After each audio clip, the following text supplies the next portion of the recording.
Proyek pembangunan LRT Jabodebek sudah berlanjut selama 6 tahun dari tahun 2015. Dan meskipun proyek ini harusnya selesai pada tahun 2018, kini pemerintah mengatakan proyek ini akan dibuka, LRT Jabodebek akan beroperasional pada bulan Juni 2022 mendatang. 4 tahun lebih telat dari yang dijanjikan.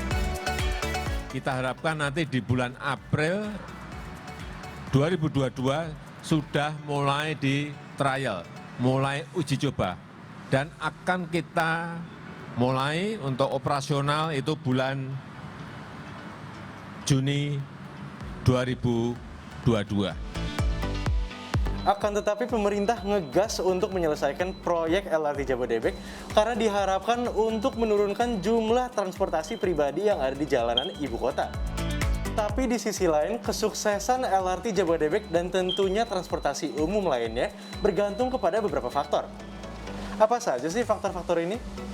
Dan apa saja hal lain yang perlu diketahui tentang LRT Jabodebek? Simak laporan berikut ini.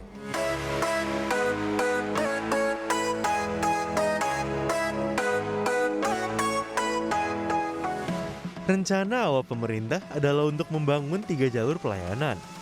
Jalur pertama menghubungkan Senayan kepada Bogor Baranang Siang dan akan menjadi jalur utama LRT Jakarta. Selanjutnya, jalur kedua akan menghubungkan Cawang ke Bekasi Timur. Sementara itu, jalur ketiga akan menghubungkan Palmerah ke Grogol. Dan selain itu, ada juga rencana untuk memperpanjang jalur 3 hingga mencapai Bandara Soekarno-Hatta. Per Juni 2021, pemerintah masih dalam pembangunan fase pertama, yaitu jalur antara Cibubur ke Duku Atas dan Cawang ke Bekasi Timur. Kedua jalur ini memiliki panjang 43,3 km. Progres pembangunan ini per 4 Juni 2021 sudah mencapai 84,7%. LRT Jakarta fase 1 ditargetkan untuk beroperasional pada Juni 2022 mendatang.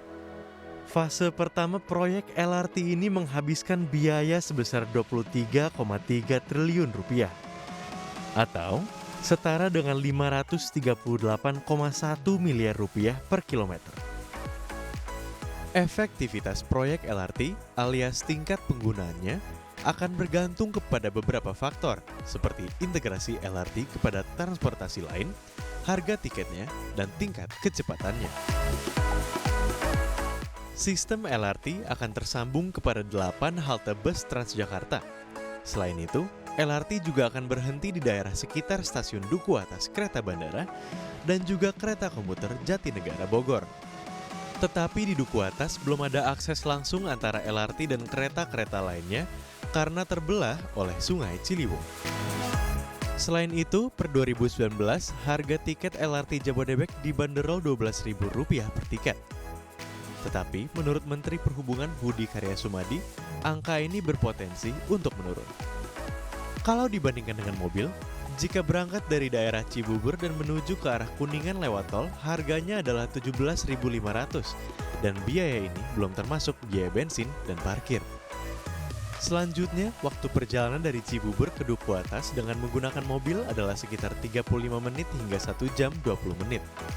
Sementara itu, waktu perjalanan LRT untuk rute yang sama adalah hanya 36 menit.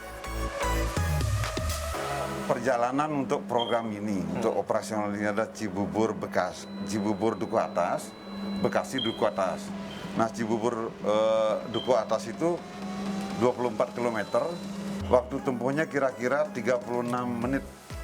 Lalu bagaimana pendapat masyarakat terhadap LRT Jabodebek? Bagus sih akhirnya Jakarta punya LRT karena itu menandakan bahwa kita bisa warga Jakarta bisa menggunakan transportasi umum dengan baik dengan adanya LRT, bisa menyambung dari satu destinasi yang jauh menjadi dekat dengan LRT karena cepat waktunya. Saya sih berharap cepat diresmikan aja sih biar lebih mudah untuk transportasi kita gitu. Bisa menghindari macet juga kan.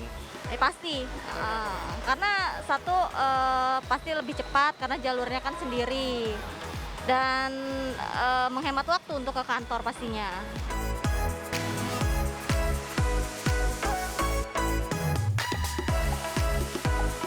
pintu LRT Jabodebek akan dibuka pada bulan Juni 2022 mendatang. Pemerintah dan masyarakat akan memiliki harapan masing-masing terhadap perkembangan baru ini. Tetapi kita hanya bisa menunggu untuk melihat dampak LRT Jabodebek kepada mobilitas masyarakat, lingkungan, dan tentunya ekonomi, baik untuk kota ataupun untuk negara. Tim Liputan CNBC Indonesia.